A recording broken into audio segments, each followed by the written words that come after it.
going to teach our dogs a routine, which basically means several tricks in a row. For this, we're going to use backchaining rather than chaining.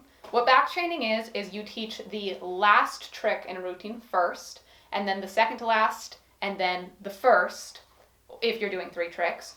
And the reason you're teaching it that way is because the dog is going to remember the last one the least. So for example, if you teach your dog a down, then it's going to be really easy, and you do that over and over and over, and then you teach a back up down, and do that over and over and over, and then you add a stand back down. All you have to do in the end is signal them to stand, and it's going to be really easy for them to remember the motion of the last 2.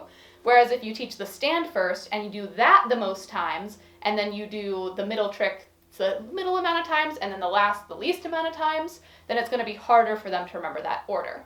In the case of this, we're going to be teaching our dog to go to a distance, pick up an object, and lie down. So they have to know go, get, and down. For the routine go, get, down, down is the last thing that we're going to teach, or rather down from a distance.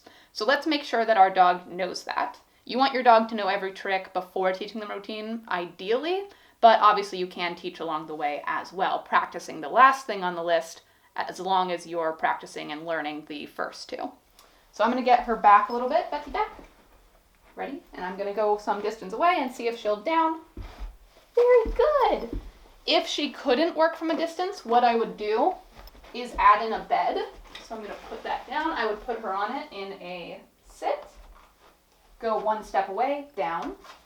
Very good. Then up, 2 steps away, down, and just increase the distance over time. Very good. We'll have a whole nother video on that, so you can watch if you want more in detail. But for this, let's keep moving. I'm going to leave her on the bed because it's familiar, and because I don't want this to hit the ground at first, and move her into a sit. And then she needs to know, hold this in your mouth while you lie down. So I'm going to give it to her. Oh, get it. And down. Very good. And she dropped it for the treat. That's totally fine. We'll add duration later on. The second thing she needs to know is the get, which she's signaled before. So I'm going to get her off the bed because the bed's not in the end result and we don't need it.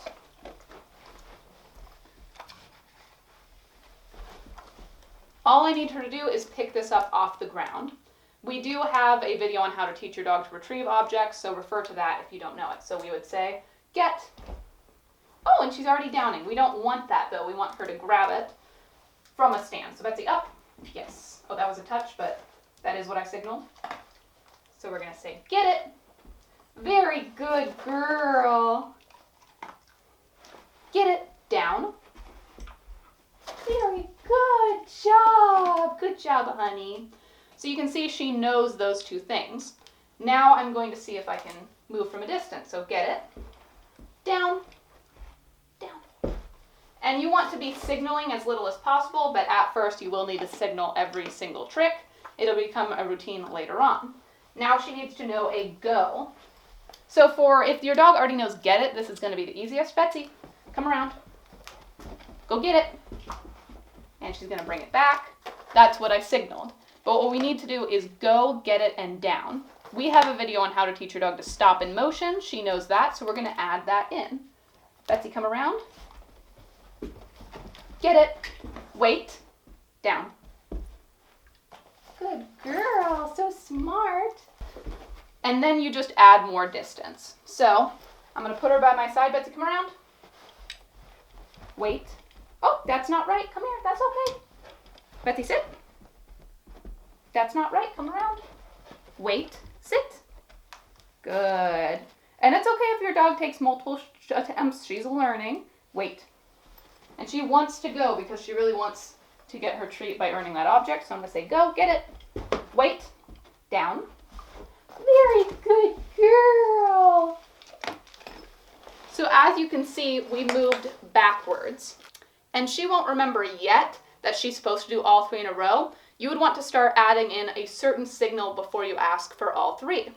So for example, I could wave her away with 3 fingers, and that could be the start of the cue. And then I'll say, come around. No, come around. Go, come here. wait, get it, wait, down. And we're using 3 fingers the whole time. If you can work that into signals they already know, until eventually you can just wave with 3 fingers. This is really handy if you want your dog to act, especially if they're performing live on a stage. Then you'll want them to know how to do multiple things in a row, especially without being rewarded every single trick.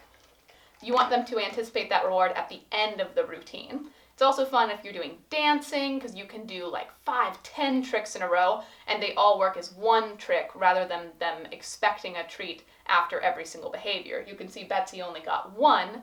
Obviously, when she's first learning it, she gets it for every single one, then every other, then every third, etc. Much like Betsy is, get it! Have fun training. Very good!